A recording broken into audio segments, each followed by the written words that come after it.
lovačkoj školi naših plovnih snaga marljivo se izobražavaju hrvatski mornari.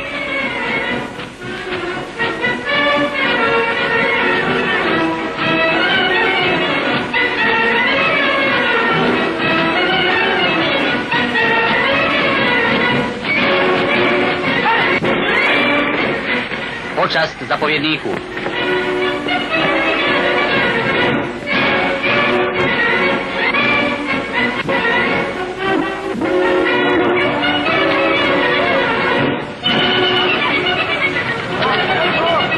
Vježba.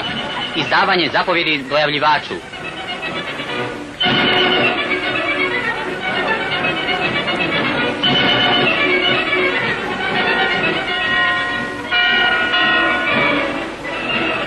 U slobodno vrijeme na redu su igre kojima se jača tijelo.